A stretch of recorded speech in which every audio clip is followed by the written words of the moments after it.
मैं डॉक्टर हरिश्चंद्र सहआचार्य हिंदी। प्रिय विद्यार्थियों, आपको पूर्व में सूरदास के पदों की व्याख्या बता दी गई थी। अब आपका जिस व्यक्ति का नाम लिया जाता है, जिस कवि का नाम लिया जाता है, तो नाम लेते ही आप स्वतः ही क्या है समझ जाते हैं कि गोस्वामी तुलसीदास का नाम लेते ही आप समझते हैं कि राम का संपूर्ण जो वर्णन है किया गया है बचपन से लेके और अंतिम जो पड़ाव है उसका पूर्ण तुलसीदास ने वर्णन किया गया है। अब आपको तुलसीदास का जो परिचय है वो बताया जा रहा है। क्या परिचय में है? हिंदी साहित्य के सर्वश्रेष्ठ महाकवि तुलसीदास सगुण रूपधारी राम के आराध्य थे। देखिए, नाम आते ही आप क्या है सगुण के और किसके? राम के क्या है? आराध्य हैं। राम के क्या हैं? सेवक हैं। राम का बारे में लिखने वाले हैं। इनके पिता का नाम आत्माराम और माता का नाम हुलसी था। बालपन में ही माता पिता का देहांत हो जाने के कारण गुरु नरहरि दास ने ही इनका पालन पोषण किया। गृहस्थ आश्रम में प्रविष्ट होने के बाद ये पत्नी के प्रति इतने आसक्त हो गए कि एक बार उसके मायके चले जाने पर भी पीछे हो लिए। इस पर पत्नी ने ऐसे मार्मिक वाक्य कहे कि इनका पत्नी प्रेम ईश्वरीय प्रेम में बदल गया। क्योंकि व्यक्ति को जब किसी चीज का हृदय में लग जाता है तो वो क्या है उस चीज को त्याग के और अपना नया जो जीवन है, जो व्यक्ति प्रसिद्धि के लिए अपना भगवान के प्रति, ईश्वर के प्रति क्या हो जाता है लग जाता है, वही तुलसीदास जी में हुआ।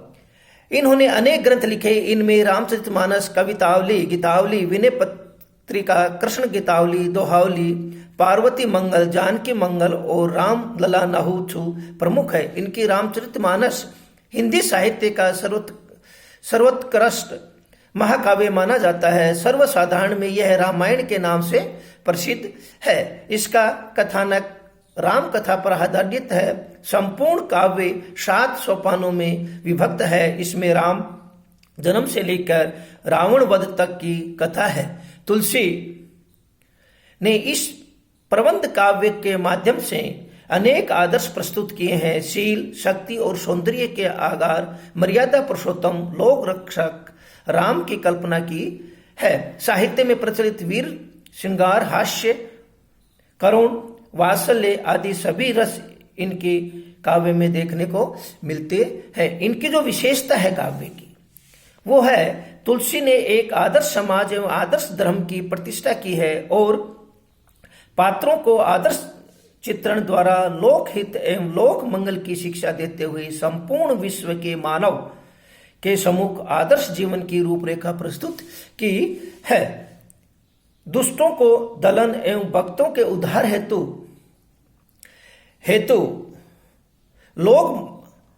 उद्धार हेतु इन्होंने राम का अवतरण की है।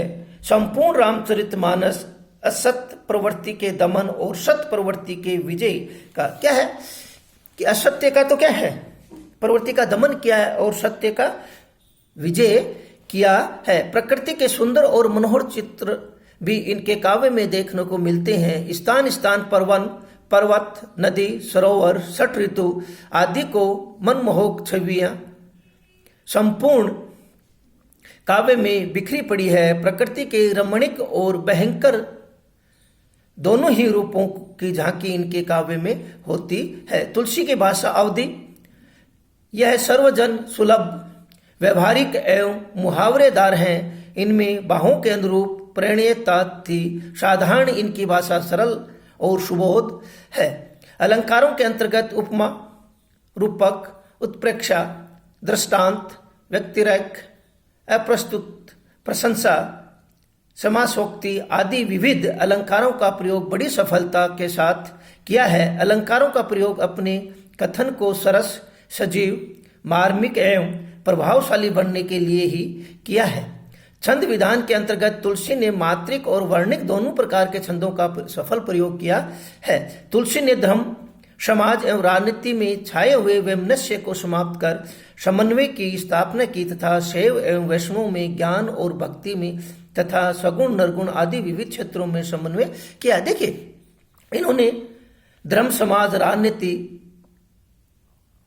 वैमनस्य, शैव, ज्ञान, भक्ति, सगुण, निर्गुण आदि सभी विविध जो क्षेत्र है उसमें क्या क्या है, समन्वय किया है। ये तुलसीदास जी की विशेषता है। तुलसीदास जी का अब है, पुरते निक्षे रघुवीर वधु, धीर धीर दय मग में डगह दे, जल को भरी बहाल कनि जल की, पुट सुख गए मधुराधर वे, फिर बूझत है चलो नो अब कतिक, प्रण कुटी करे है कित हुए, तिये की लखी आतुर पिए को, अखियां अति चारु चली चल गई। और देखिए क्या है यहां पर, जब राम वनागमन को चाहते हैं तो क्या है कि सीता की जो व्याकुलता है और उसकी जो परेशानी है वो तुलसीदास ने अपने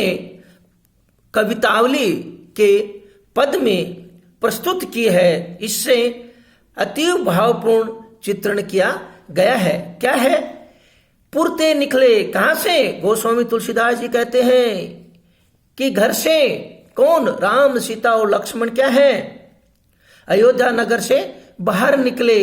धीरे धीरे दिए मग में डग में, और क्या है, धीरे धीरे। यद्यपि वो पैदल चलने का क्या है उनको अनुभव नहीं था, परंतु क्या है, धीरे धीरे वो क्या हुए, धैर्य पूर्वक 1 कदम 2 कदम 3 कदम बढ़ाते आगे गए। जल की भरी बहाल कनी जल की, और क्या है, कुछ थोड़ी दूर चलते ही उनके, किनके, सीता के कुछ कदम चलते ही अत्याधिक कोमलों के कारण अल्प विश्राम से उनके मुख पर क्या हो गए, पसीने के कण झलकने लगे, दिखाई देने लग गए। जिससे क्या है, मालूम पड़ता है कि वो कैसे पैदल चलने का उनको अनुभव नहीं था, अनुभवहीन थे। और उनको क्या है, जल की भरी बहाल कनी जल की, पुटी सुख के मधुधर, और क्या है, उसके कारण, थकान के कारण, तप के कारण उनका क्या हो गए हैं, जो होठ है, जो मधुर होठ है, वो क्या हो गए हैं,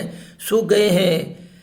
फिर ही बूझत है, और क्या है, सीता फिर पूछती है कि इस तरह वन में कुछ ही दूर चलने पर सीता अत्याधिक क्या है, थकने का अनुभव करती हुई पूछती है कि और कितना आगे चलना है। व्याकुलता से राम को पूछती है कि और कितना आगे चलना है, अभी कितना दूर और चलना है। तथा क्या पूर्ण कुटी करे कित, और अपने रहने का स्थान पूर्ण कुटी कहां पर बनाई जाएगी, कहां पर अपने को रुक कर अपना कुटी बनाई जाएगी। कौन कहती है, सीता कहती है। तिये की लखी आतुरता पिए की अखियां, अति चारू चले चल, और क्या कहते हैं, देखिए कितनी अच्छी तुलसीदास जी कहते हैं, सीता की इस तरह की आकुलता को देखकर, व्याकुलता को देखकर, थकान को देख के, कौन, श्री राम जो हैं वो क्या होते हैं, नेत्रों में अश्रुधारा बहने लगी। अर्थात वन मार्ग पर थोड़ा सा चलने से ही जब सीता इतनी व्याकुल हो रही है तो यह 14 वर्ष तक वन में कैसे रह पाएगी। तिये की लखी आतुरता पिए की अखियां अति चारू चली जल में, और क्या है, उसके कारण उनकी जो है आंख है वो क्या हो गई है, आंसुओं में भर गई है। और क्या है, विचार करने लग गए। विचार से श्री राम का जो हृदय है वो कैसा हो गया है, करुणामयी भाव से हो गए हैं। और नेत्रों में क्या हो गया है, अश्रु बहने लग गया है। किसके, श्री राम क्या हो गए हैं, उस चीज को सुनकर क्या हो गए हैं, दुखी हो गए हैं। क्यों कि यहां पर विशेषता क्या है कि सीता की कोमलता, आतुरता को मार्मिक चित्रण किया गया है, जिसमें क्या है, राम जो है भावुक एवं सहृदय की अभिव्यक्ति हुई है। क्योंकि सीता की बात सुन के राम क्या हो गए हैं, दुखी हो गए हैं। और सीता क्या, अपनी व्याकुलता के कारण, अपनी अत्यधिक थकान के कारण वो श्री राम को क्या है, पूछती है, राम को क्या करती है, बताती है। तो ये क्या है कि तुलसीदास जी की जब 14 वर्ष का उनको क्या कर दिया जाता है, वनवास दे दिया जाता है, और घर से वो है निकलते हैं। निकलने पर जब भी निकलते हैं, पैदल चलने का उनको अनुभव नहीं होता। अनुभव नहीं होने के कारण वो क्या है, कुछ दूर चलते ही सीता क्या हो जाती है, व्याकुल हो जाती है, थक जाती है। थकने से क्या है कि श्री राम को संपूर्ण चीज का क्या होता है, अनुभव होता है, और साथ में क्या है, उनका मन दुखी होता है और नेत्रों से क्या हो जाता है, आंसू बहने लग जाता है। जय हिंद, जय भारत।